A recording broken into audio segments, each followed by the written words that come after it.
ভয়াবহ লোডশেডিং হচ্ছে বাংলাদেশে গ্রাম অঞ্চলে মাঝে মাঝে আসে। এমত অবস্থায় প্রচণ্ড গরমে মসজিদে যেতে মোটেও ইচ্ছে করে না, কষ্ট হয়। আমি যদি ঘরে কোনোভাবে ফরজ নামাজটা আদায় করি তাহলে আমার নামাজের কোনো ক্ষতি হবে কিনা বা আমার নামাজ কবুল হবে কিনা এ ব্যাপারে আপনার কাছে জানতে চাচ্ছি। আর যেহেতু একটি সংকট তৈরি হয়েছে, এমত অবস্থায় আমরা আসলে কি করতে পারি সাধারণ মানুষ? ভেরি ভেরি ইম্পর্টেন্ট একটা বিষয়, সেটা হচ্ছে বাংলাদেশে তো গ্রাম অঞ্চলে শুনতেছি কোনো কোনো জায়গায় 12 ঘন্টাও বিদ্যুৎ থাকে না, কারেন্ট থাকে না। তো শহরে এক বিষয়, গ্রামে আরেক বিষয়। প্রচন্ড গরম, এই তাবদাহে মানুষের কষ্ট হচ্ছে। আমরা প্রথমে আল্লাহর কাছে দোয়া করি আল্লাহ যেন এই সংকট থেকে আমাদেরকে হেফাজত করেন। প্রশ্নটা এসেছে যে নামাজ আমি মসজিদে আদায় করব নাকি ঘরে আদায় করব। আপনার উপরে নামাজ আদায় করাটা হচ্ছে ফরজ।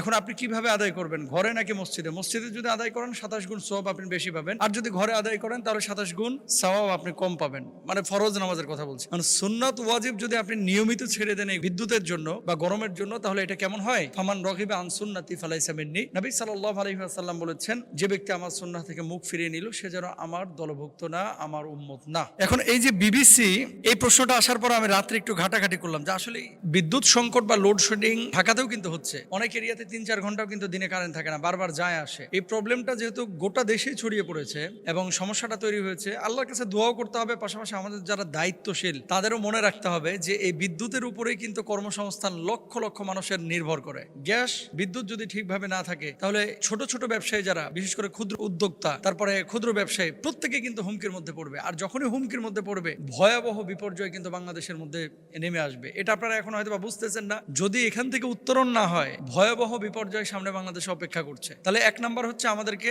আল্লাহর কাছে দোয়া করতে হবে। 2 নাম্বার হচ্ছে যারা নীতি নির্ধারক, যারা সরকারে আছে, তাদের কাছে উদাত্ত আহ্বান, অন্য জায়গায় ভর্তুকি দেওয়া হলো বিদ্যুৎ গ্যাস এগুলোকে যেন আপনার ঠিক করা হয়। না হলে কিন্তু আমাদের দেশের মানুষ হুমকির মধ্যে পড়বে, অর্থনীতি হুমকির মধ্যে পড়বে। এই যে আজকে সকালেও যখন আসলাম দেখলাম ওই যে গাবতলী থেকে নিয়ে কল্যাণপুরের ওইদিকে বিশাল সিরিয়াল, মানে কাতার হয়ে গেছে 4টা-5টা প্রাইভেট কারের, গ্যাস নাই। অনেকে নাকি রাত 12টা থেকে এসে সিরিয়াল ধরে দাঁড়ায় আছে। তো এভাবে কি একটা দেশ, এভাবে কি মানুষ স্বাভাবিক জীবনযাপন করতে পারে?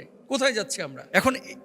এখানে যারা দায়িত্বশীল তাদেরকে এখানে এটাকে প্রায়োরিটি বেস কাজ করা উচিত, যে এই সেক্টরটাকে খুব বেশি প্রায়োরিটি দিয়ে, প্রাধান্য দিয়ে কি করা, যত দ্রুত সম্ভব সেটাকে সলিউশনে নিয়ে আসা। এখন বিবিসির কালকে নিউজ দেখলাম একটা, যে মূলত মহেশখালীতে কি কারণে এই সংকটটা হচ্ছে। সংকট হচ্ছে যে বর্তমান বিদ্যুতের সর্বোচ্চ চাহিদা হচ্ছে 18,500 মেগাওয়াট, কিন্তু খাতা কলমে বর্তমানে দেশের বিদ্যুৎ উৎপাদন সক্ষমতা 33,092 মেগাওয়াট। আচ্ছা, তো কিন্তু তারপরও বিদ্যুৎ নিয়ে কেন অস্থিরতা? তারা বলছে দেশে বিদ্যুৎ উৎপাদনের একটা বড় অংশই গ্যাস ভিত্তিক, কিন্তু সম্প্রতি মহেশখালীতে এলএনজি টার্মিনালে যান্ত্রিক ত্রুটির কারণে জাতীয় গ্রিডে গ্যাস সরবরাহ মারাত্মকভাবে কমে গেছে, এই জন্য নাকি সংকট হচ্ছে। আবার বিদ্যুৎ কেন্দ্রগুলোতে কয়লা সরবরাহ ব্যাহত হচ্ছে, কারিগরি ত্রুটির কারণেও কিন্তু এই বিদ্যুতের সংকট দেখা দিয়েছে। তাহলে কিছু জিনিস আছে খুব বেশি প্রায়োরিটি দেওয়া। লোডশেডিং যদি এটা এভাবে নিয়ন্ত্রণ করা না যায়, সামনে ভয়াবহ বিপর্যয় বাংলাদেশে আসবে। এর জন্য আমরা নীতি নির্ধারক যারা আছে তাদের কাছে উদারতা আহ্বান জানাবো, যত ধরনের ভর্তুকির দরকার আছে আপনারা